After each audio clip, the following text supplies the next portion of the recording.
Alô, Brasil! A Trenfil chegou para mais um vídeo aqui no canal, o último vídeo analisando os grupos da Copa do Mundo. A Copa do Mundo está só começando, mas vocês vão começar a Copa do Mundo com todos os grupos analisados aqui no meu canal e no canal do Herbert Ramos, dessa parceria aí que fizemos durante a Copa do Mundo. Desde já agradecendo a parceria do Herbert Ramos durante esse período aí pré-Copa e primeiro dia de Copa do Mundo. Dessa vez vamos falar sobre o grupo L, o grupo da Inglaterra, um grupo que eu considero até um pouco fácil para a seleção da Inglaterra. Nos outros confrontos até diria que vai ser um pouco mais equilibrado, mas já passando a palavra para Herbert Ramos, agradecendo a presença dele aqui no canal, pergunto para ele se ele acha que a Inglaterra enfim vai levar o futebol de volta para casa. Eu acho que pensar no título, Helder, já agradecendo a você pela participação em mais um vídeo, muito bacana essa série que fizemos aqui. Você que está acompanhando esse vídeo pode também dar uma olhada na análise de todos os outros grupos da Copa do Mundo. Acho que a Inglaterra tem uma baita geração, mas pensar em título, eu acho que é ser otimista demais. A Inglaterra está um nível abaixo de algumas seleções que a gente já analisou por aqui.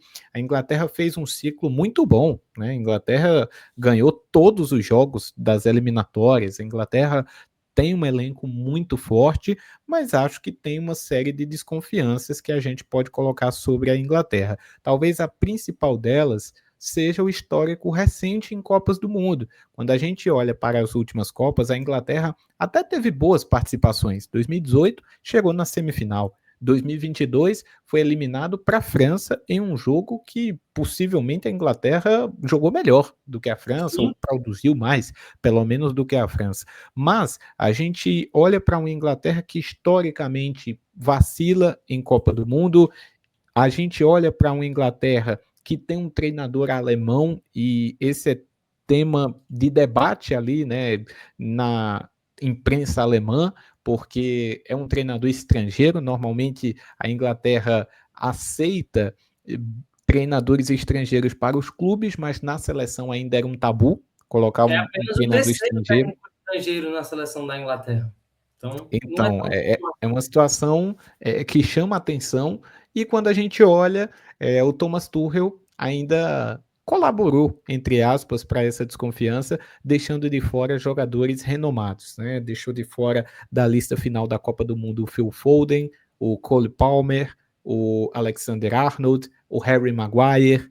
Então você tem, sem contar outros nomes, né? O Orton também ficou de fora, que é um jogador menos badalado, mas enfim, é um jogador também que poderia ser útil nessa seleção, e fica de fora para o Henderson participar de mais uma Copa do Mundo, que foi uma convocação até então um pouco questionável.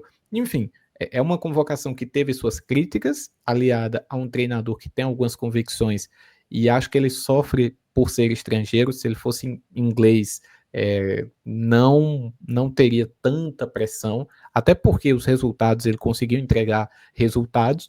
É uma Inglaterra que tem o melhor jogador do mundo nessa temporada, que é o Harry Kane. Tem outros jogadores muito bons, né, que trazem o entrosamento do Arsenal. A Inglaterra, se quiser, poderá jogar com Eberechi Eze, Saka e Declan Rice no time titular. E o Arsenal fez uma temporada muito boa, finalista de Liga dos Campeões, e também um time muito forte aí, campeão inglês. Então, é uma Inglaterra que tem tudo para passar, e para passar em primeiro nesse grupo. Eu acho que a Inglaterra é consideravelmente melhor do que a Croácia, bem melhor do que Gana e muito melhor do que o Panamá. Agora, passando da primeira fase, na sequência da Copa do Mundo, é ver como é que esse time vai se comportar jogando com muita pressão. E se ganha a primeira fase, passa da primeira fase jogando muito bem, aí gera uma expectativa, e isso pode acabar prejudicando de certa forma o time que de repente vai entrar como favorito no mata-mata da Copa do Mundo.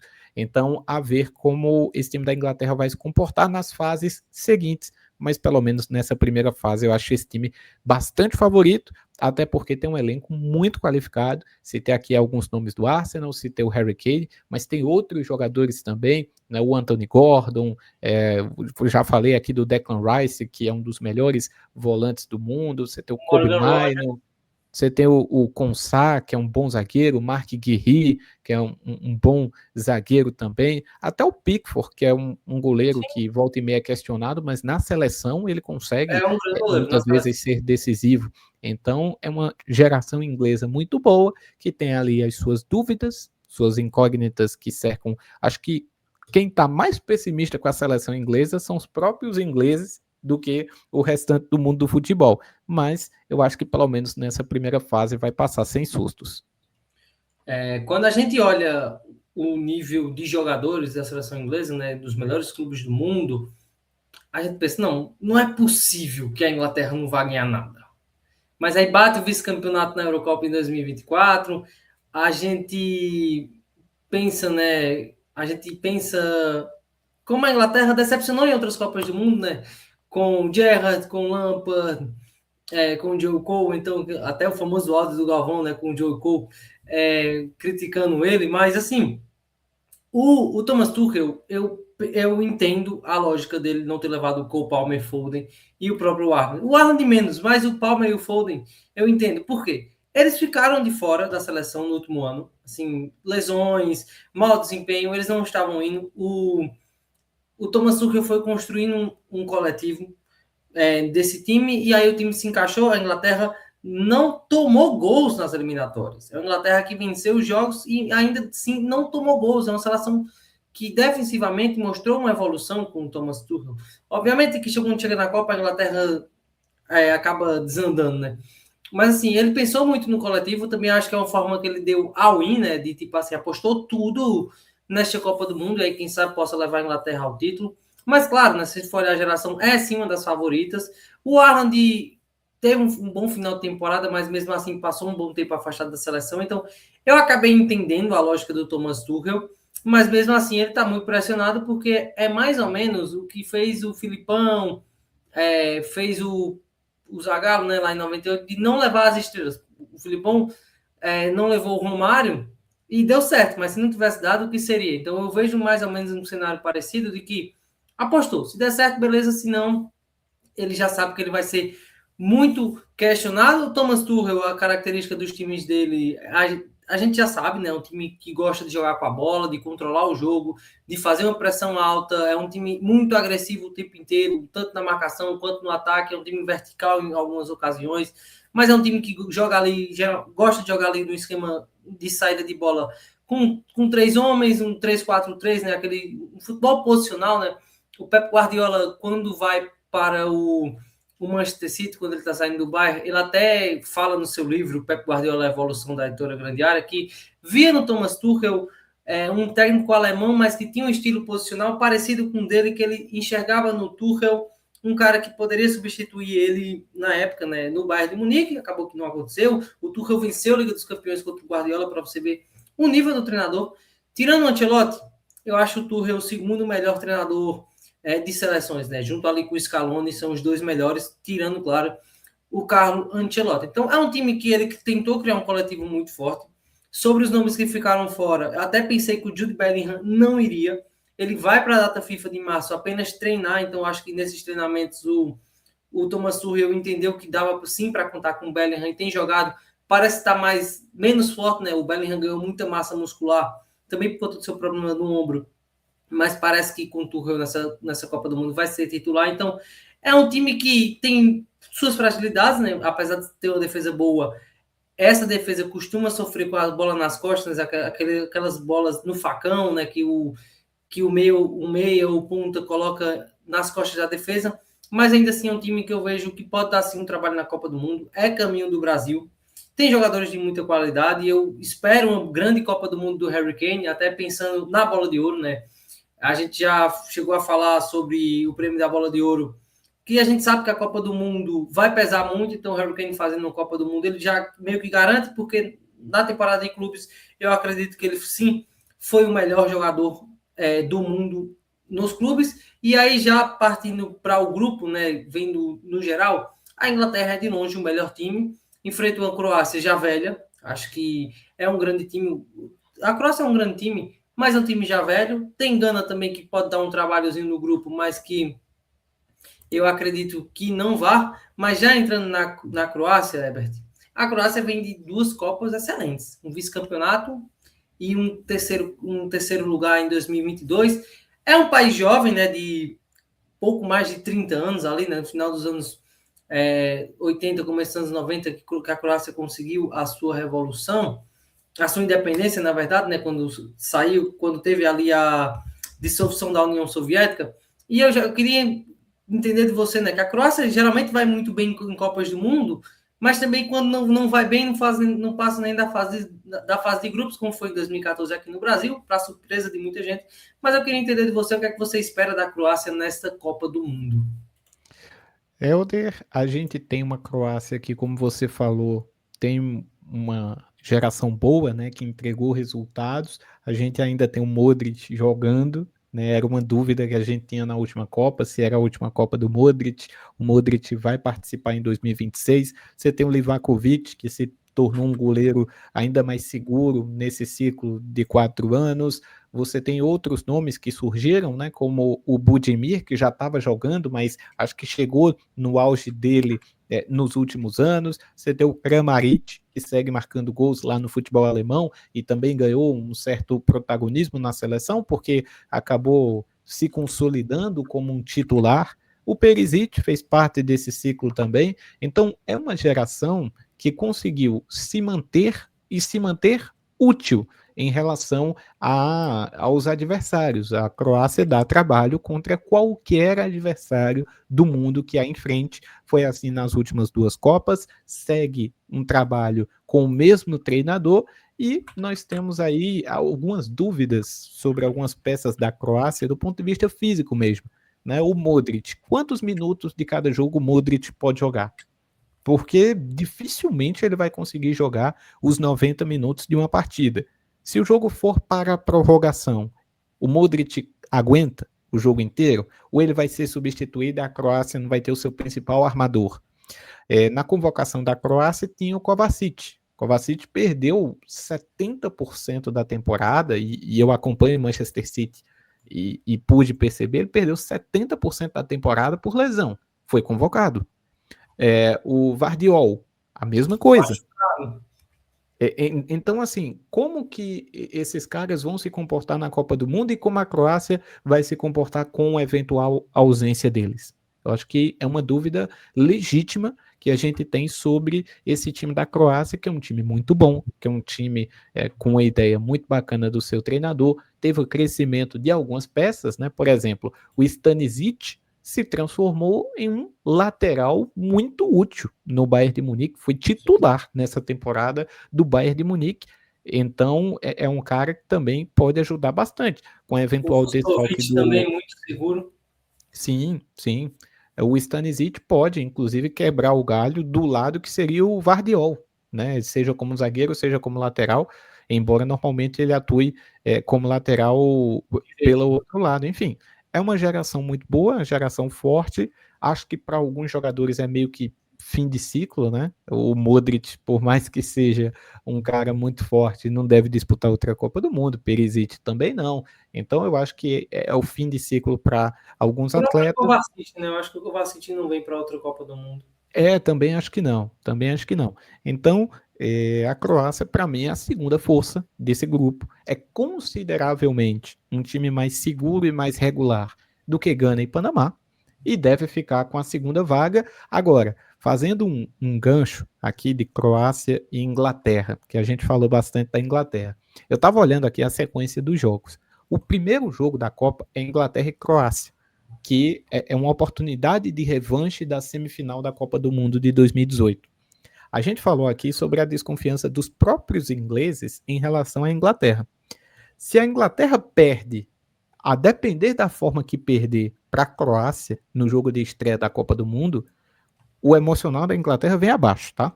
Com os jornais ingleses, a mídia em cima, o que vão criticar do treinador, enfim, vem tudo, desmorona tudo. Então, pode ser que a gente imagine aqui, como eu imagino, não sei a opinião do Helder, que a Inglaterra vai ficar em primeiro, Croácia, nesse grupo, tende a ficar com a segunda posição.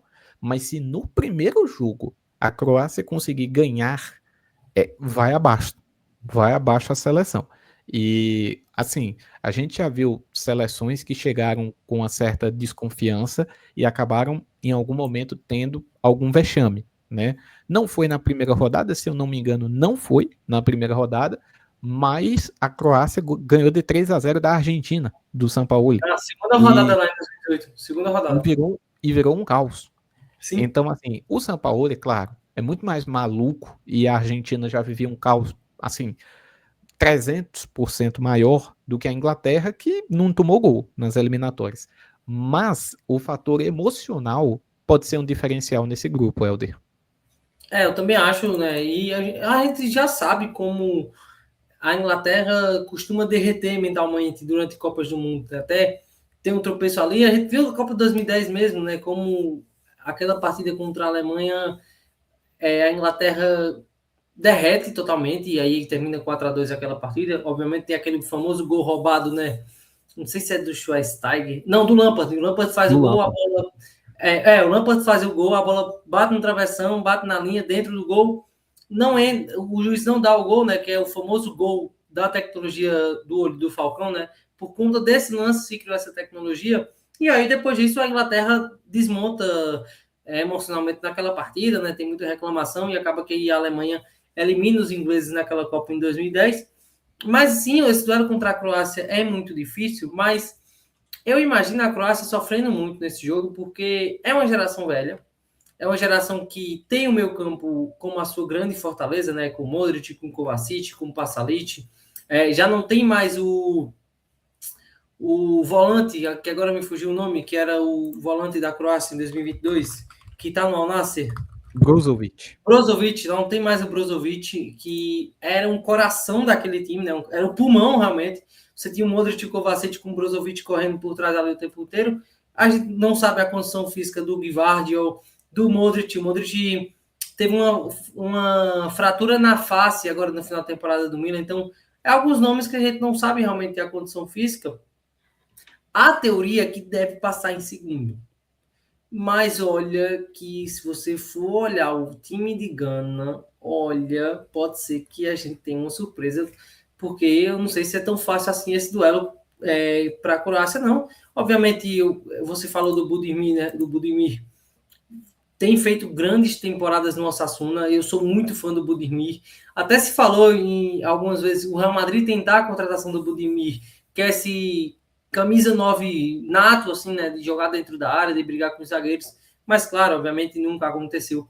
Mas, assim, é um time envelhecido, mas eu ainda acredito que sim, possa passar no segundo lugar. Mas já entrando no duelo de Gana, Herbert.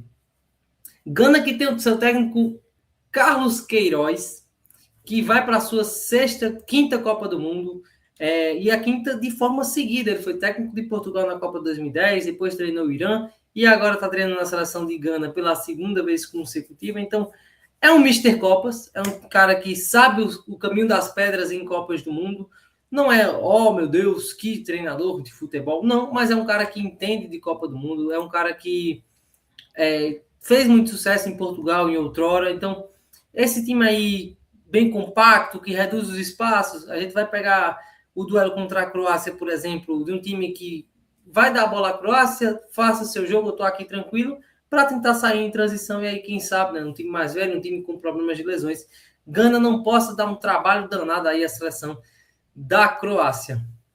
Eu acho que a principal dificuldade do Carlos Queiroz vai ser trazer de volta a confiança da seleção de Gana e a confiança da torcida também na capacidade de Gana, porque Gana teve uma sequência muito ruim após conquistar a vaga para a Copa do Mundo, né? Que é bizarro porque Gana conquista a vaga para a Copa do Mundo, não é uma seleção que jogava o futebol mais bonito da África, longe disso, mas conquistou a sua vaga e tinha alguns pontos a se ajustar. E Gana escolheu uma sequência de amistosos que, diferente de outras seleções, que a Argentina, por exemplo, conquistou a vaga para a Copa do Mundo e fez amistosos contra seleções de um nível baixíssimo. Tem várias questões financeiras aí que cabem um vídeo só sobre isso. Mas Gana resolveu testar mesmo o seu elenco, né? E colocou contra adversários que nitidamente estão numa prateleira acima. Então Gana enfrentou Japão, Gana enfrentou Áustria, que estava numa sequência de vitórias impressionante, e Gana se saiu bem mal nesses jogos, né? Gana perdeu para o Japão por 2-0, num jogo que poderia ter sido muito mais. Gana perde para a Coreia do Sul por 1-0, aí uma seleção que, em tese, é de um nível parecido, talvez Coreia do Sul ali com 2 jogadores que sejam expoentes melhores do que os melhores jogadores de Gana, mas, assim, em tese era um jogo mais parelho, mas Gana perdeu por 1-0, e Gana é goleada por 5-1 para a Áustria. Depois desse resultado, e Gana também acabou perdendo para a Alemanha 2-1, um jogo que Gana já conseguiu atrapalhar um pouco mais. Mas principalmente depois da derrota para a Áustria, da forma que foi por 5-1, podendo tranquilamente ter sido 7-8, porque Gana foi muito, muito mal nesse jogo, tem a saída do antigo treinador, né? A gente falou aqui do Carlos Queiroz. Carlos Queiroz tem menos de 3 meses no comando de Gana, né? Teve pouquíssimos jogos. Estou aqui com a lista de jogos de Gana. São 6 jogos, 5 derrotas e um empate. Exato, né? Os últimos jogos de Gana, amistoso contra o México, perdeu por 2-0. Amistoso contra o País de Gales, que não está nem na Copa, 1-1. E agora espera a abertura da Copa, inicia contra o Panamá. Talvez seja uma possibilidade real de Gana vencer esse primeiro jogo contra um adversário que, para o nível de Gana, é um pouco abaixo, e poucas seleções são abaixo de Gana, mas acho que o Panamá pode estar abaixo. Não é muito abaixo não, tá? O time do Panamá a gente já vai falar, mas eu não acho que o Panamá é um time que vai ser goleado de todos do grupo. Acho que é uma geração até melhor do que aquela geração que participou da Copa 2018, Panamá. Mas Gana ainda assim pode conseguir uma vitória que pode nortear aí uma participação melhor. Só que Gana, para mim, é um time que perdeu a confiança, não tem grandes destaques técnicos ali, e contra a Croácia e Inglaterra deve oferecer a bola para a Croácia e Inglaterra. Se a Inglaterra repetir o desempenho defensivo que teve e a Croácia repetir o controle de jogo que teve nas últimas atuações, fica difícil para a Gana pensar em classificação, Helder. Assim, você pega os jogadores de Gana, né? Tem jogadores de qualidade que aí eu até acho que pode dar um trabalho à Croácia, até mesmo a Inglaterra, dependendo do dia, né? Que a gente sabe que a Copa do Mundo, cada jogo é uma final. Tem o Semedo, né? Que atua no Manchester City, atua na Inglaterra há alguns anos. Jogador de destaque, chegou agora no Manchester City. Tem o Iñaki Williams, jogador do Atlético Clube de Bilbao, que está há alguns anos aí como uma das referências do time. Tem o Jordan Ayew, que está na seleção há um bom tempo, é a grande referência ali como um capitão. Mas, assim, uma seleção que, sim, eu penso na parte física, também é um time físico, né? Que gosta de jogar em transições, como eu falei, vai jogar lá atrás, reduzindo o espaço e tentar sair em contra-ataque. A gente vai lembrar da Copa em 2022, deu um trabalho a Portugal, né? Portugal ali com as reservas. Não, o Cristiano Ronaldo marca o gol da vitória, mas é um jogo complicado de Portugal no primeiro jogo da Copa do Mundo. Com o Uruguai é um jogo difícil, acabou passando na Coreia. Então, é uma seleção que em Copas do Mundo costuma dar um pouco de trabalho. A gente vai lembrar daquela grande campanha em 2010, né, que por uma mão do Luiz Soares, Gana não chegou na semifinal daquela Copa do Mundo na África do Sul. Mas aí, claro, né, Gana tem seus problemas. Como você falou, a confiança não está lá em cima.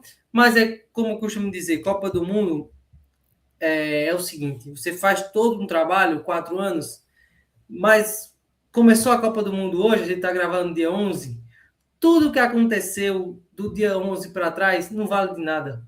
O que vale é a Copa do Mundo, porque você pode chegar mal das pernas, a gente já viu o Brasil chegando muito mal e ser campeão do mundo, já chegou super favorito, sendo uma bagunça como foi 2006, então pode ser que Gana surpreenda aí, quem sabe não pode o Helder, esse grupo. Gana pode se espelhar em outra seleção africana, não precisa nem pensar nos exemplos do Brasil. Marrocos, em 2022, também teve uma situação muito delicada ali e acabou trocando de treinador faltando 3 meses para a Copa do Mundo.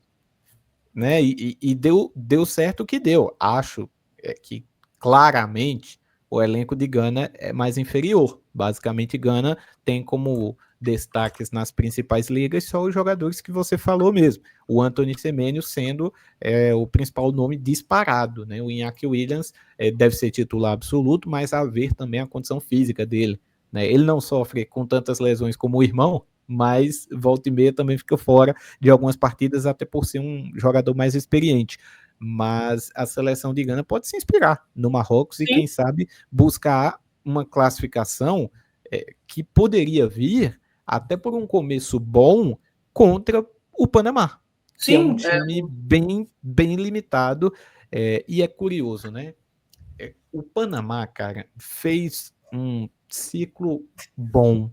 O Panamá é um time que, quando tem a bola no pé... Panamá jogou contra o Brasil no Maracanã lotado, e o Panamá, quando tinha a bola no pé, tentava jogar. Primeiro tempo complicadíssimo a vida do Brasil. Complicadíssimo a vida do Brasil. Sim, o primeiro tempo foi equilibradíssimo, cara. Equilibradíssimo, assim. O primeiro tempo o Brasil marca o segundo gol na reta final ali, e o Panamá estava jogando, cara. Segundo tempo, a profundidade de elenco, a disparidade técnica dos reservas de cada lado ficou evidente. O Panamá também deu uma cansada, o Brasil transformou em goleada. Mas o Panamá tem um trabalho muito bem feito. Eu acho que o Panamá faz ali um trabalho que daqui a 4 anos a gente muito provavelmente vai ver o Panamá novamente em uma Copa do Mundo, mesmo com México, Canadá e Estados Unidos voltando para as eliminatórias. Eu acho que o Panamá é melhor do que o Haiti, é melhor do que Curaçao, é um time que vai incomodar, e a gente viu por muitos e muitos anos a Costa Rica ocupar essa vaga, né? Sim. De vir como a terceira, quarta força da América do Norte e Central. Eu acho que o Panamá já se credenciou para estar nesse posto. É um time muito ajustado, é um time muito equilibrado. Agora, a gente tem que ser sincero, né? A parte técnica dos caras acaba pesando bastante.